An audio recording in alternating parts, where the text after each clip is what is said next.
గత కొన్ని సంవత్సరాలుగా అటు వైసీపీ, టీడీపీ, జనసేన పార్టీ మధ్య మాటల యుద్ధం జరుగుతూనే ఉంది. ఈసారి కూటమిలో భాగంగా బాబు, పవన్ కళ్యాణ్ ఇద్దరు కలిసి ప్రచారం చేసుకుంటూనే వైసీపీ పార్టీని ఓడించాలని ప్రణాళికతో ప్రజల్లోకి చాలా బలంగా తీసుకెళ్తున్నారు. గత కొన్ని రోజుల క్రితం సీఎం జగన్ పైన గుర్తు తెలియని వ్యక్తి రాయి దాడి చేయడంతో కావాలనే వైసీపీనే చేయించుకుందనే విధంగా కూటమిలో భాగంగా చాలా మంది నేతలు మాట్లాడారు. సింపతితో ఓట్లు అడగవచ్చు అంటూ చేసుకున్నారు అనే విధంగా మాట్లాడారు. చాలా మంది నేతలు కూడా పలు రకాల వీడియోలతో ట్రోల్ చేయడంతో నిన్నటి రోజున పవన్ కళ్యాణ్ పైన సీఎం జగన్ మాట్లాడారు. ఈ విషయం పైన పవన్ కళ్యాణ్ కూడా జగన్ తీరు పైన ఫైర్ అయినట్లుగా తెలుస్తుంది. మరి జగన్ నిన్న మాట్లాడిన మాటల విషయానికి వస్తే దత్తపుత్ర పెళ్లికి ముందు పవిత్రమైన హామీలు ఇచ్చి పిల్లల్ని పుట్టించి పెళ్లి కాగానే 4 ఏళ్లకు ఒకసారి 5 ఏళ్లకు ఒకసారి కార్లు మార్చేసినట్లుగా భార్యలను వదిలేసి ఇప్పుడు నియోజకవర్గాలను కూడా వదిలేస్తూ ఉన్నావు, ఏం మనిషివయ్యా నువ్వు అంటూ జగన్ మాట్లాడడం జరిగింది. అందుకే దత్తపుత్రునిలో ఈ మధ్య కాలంలో బీపీ బాగా కనిపిస్తుంది అంటూ మాట్లాడారు. అయ్యా దత్తపుత్ర, ఒకసారి చేస్తే అది పొరపాటు, మళ్ళీ చేస్తే దాన్ని అలవాటు అంటారయ్యా అంటూ దత్తపుత్ర అంటూ మాట్లాడారు. ఆడవాళ్ళ జీవితాలను చులకనగా చూడడం ఘోరమైన తప్పు కాదా అని అడుగుతున్నానని తెలిపారు జగన్. దత్తపుత్ర పెళ్లికి ముందు పవిత్రమైన హామీలు ఇచ్చి పిల్లలను పుట్టించి పెళ్లి కాగానే 4 ఏళ్లకు ఒకసారి 5 ఏళ్లకు ఒకసారి కార్లు మార్చేసినట్టుగా భార్యలను వదిలేసి ఇప్పుడు నియోజకవర్గాల్ని కూడా అలవోకగా వదిలేస్తా ఉన్నావు, ఏం మనిషివయ్యా నువ్వు అని చెప్పి ఆయనను అడిగా. పవిత్రమైన సాంప్రదాయాన్ని నడి రోడ్డు మీదకి తీసుకురావడము, ఆడవాళ్ళ జీవితాలను చులకనగా చూపించడము ఘోరమైన తప్పు కాదా అని అడుగుతా ఉన్నాను. ఇది నేను అడిగితే తప్పు అట.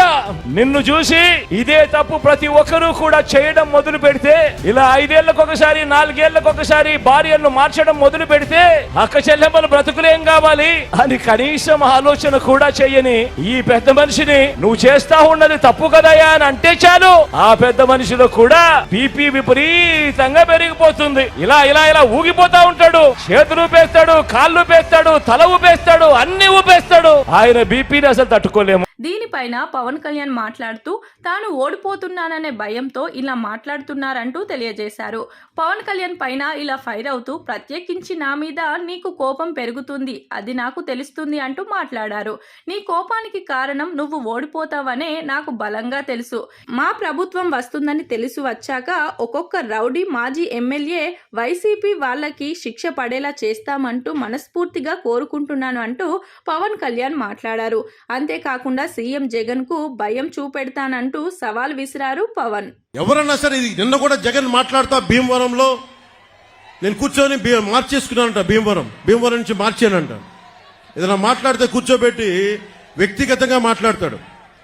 ఏ రోజన్నా సరే జగన్ గారి సతీమణిని నాకు అంటానికి ఎంతసేపు పడుద్ది? పెళ్ళాం అనే పదప్రయోగం వాడతామా మనం అసలు? ఈ దిగజారుడు ముఖ్యమంత్రి దిగజారిపోయాడు. నేను నిన్నే చెప్పాను, ఇందాకే చెప్పాను, ఇతని మీద ఎలక్షన్ కమిషన్ కంప్లైంట్ చేయండి, దిగజారిపోయేలా మాట్లాడుతున్నాడని. కాదు, పెళ్ళాం అనే పదప్రయోగాన్ని మనం మాట్లాడతామా? అసలు ఆ స్థాయికి పబ్లిక్ డిబేట్ ముఖ్యమంత్రి అతను ఏంటో నాకు అర్థం కాదు. మీరు ఆలోచించండి ఒకసారి. అరే, సొంత చెల్లికే గౌరవం ఇవ్వనివాడు, సొంత చెల్లి వ్యక్తిగత జీవితాన్ని రోడ్ల మీద పెట్టేవాడు. దీన్ని మీరు ఆలోచించండి ఒకసారి. సొంత చెల్లిని కూడా దారుణంగా నిందించేవాడు, గోడకేసి కొట్టేవాడు. సునీత గారు వైరాలజిస్ట్, ఆవిడని కూడా ఇబ్బంది పెట్టేసేవాడు. చంద్రబాబు గారు ముఖ్యమంత్రిగా ఉన్నప్పుడు ఏ రోజున్నా సరే ఆయన నిజంగా జగన్ లాగా ఉంటే అసలు జగన్ తిరగలిగేవాడా? రోడ్ల మీద తిరగలిగేవాడా? ఆయన నిజంగా ఎంతో చాలా వరకు ప్రజాస్వామ్యాన్ని పరిరక్షించే వ్యక్తి. నేను కూడా ఆయనతో విభేదించాను. నన్నేమో ఆపలేదు, ఎక్కడ నాకే పోలీస్ ప్రొటెక్షన్ తగ్గించలేదే, నాకెక్కడ పర్మిషన్ డినై చేయలేదే. అందుకే నాకు ఆయనంటే గౌరవం. ప్రతి నాయకుడికి ఇంకోళ్ళకి విభేదాలు ఉంటాయి పాలసీ పరంగా, అవి ప్రజలకు సంబంధించి తప్ప ఏ రోజు కూడా ఆయన కూర్చొని అప్రజాస్వామికంగా ఆయన ప్రవర్తించలే.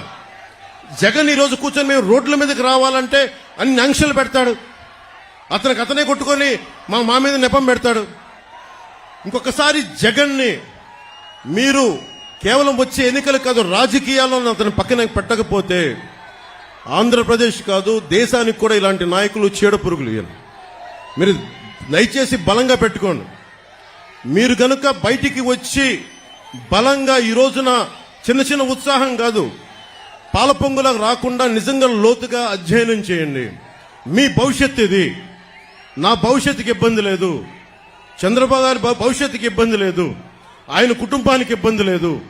కానీ ఇన్ని కోట్ల మంది ప్రజల భవిష్యత్తుని ఒకళ్ళు బాధ్యత తీసుకోవాలంటే చాలా కష్టమైన పని. మా సైజులు మేము తగ్గించుకున్నాం. చంద్రబాబు గారు దాదాపు ఎన్డీఏ కన్వీనర్గా ఉండి, జాతీయ స్థాయిలో ఎన్డీఏ కన్వీనర్గా ఉండి ప్రభుత్వాలు నడిపి కేంద్ర ప్రభుత్వానికి కీలకమైన వ్యక్తిగా ఉండి ఈ రోజున తగ్గి ఆయనకి ఎమ్మెల్యేలు కుదించుకొని తగ్గించుకొని వచ్చారు. అలాగే నాకు కూడా ఓట్ పర్సంటేజ్ పెరిగి కూడా నేను తగ్గించుకున్నాం. మనకి బలమైన బందర్ను కూడా తెలుగుదేశం పార్టీకి వదిలేసాం ఈ రోజున కొల్లు రవీంద్ర గారిని గెలిపించడానికి. దీనికి కారణం ఏంటంటే ఓటు చీలకూడదు. ఎందుకు చీలకూడదు? మీ భవిష్యత్తు కోసం, మీకోసం పనిచేసే వాళ్ళు కావాలి, రైతాంగాని కోసం నిలబడగలిగే వాళ్ళు కావాలి, మత్స్యకారుల కోసం నిలబడగలిగే వాళ్ళు కావాలి, అలాగే కూర్చోబెట్టే యువతకి ఉపాధి అవకాశాల కోసం నిలబడగలిగే వాళ్ళు కావాలి. అసెంబ్లీ అంటే బూతులు తిట్టేవాళ్ళు, వ్యక్తిగత జీవితాన్ని నిందించేవాళ్ళు మీ భవిష్యత్తు కోసం ఎప్పుడు ఆలోచిస్తారు? నిజంగా చెప్తున్నాను, నేను మీకోసం మీరు ఊహించుకోండి. ఫస్ట్ టైం అసెంబ్లీలో 5 సంవత్సరాల తర్వాత డిబేట్స్ చాలా ఆరోగ్యవంతంగా ఉంటాయి. రోడ్లు, మౌలిక వసతులు, కనీసం రోజుకి మనకి కనీసం కొన్ని బిందెలు నీళ్లు వచ్చేలాగా ప్రతి ఇంటికి ఇవన్నీ చేయగలం మేము కూర్చోబెట్టి. అందుకని మీ భవిష్యత్తు కోసం వచ్చాం ఈ రోజున. ఎవ్వరికి సరదా కాదు, ఇదంతా తగ్గించుకొని మరీ వచ్చాం.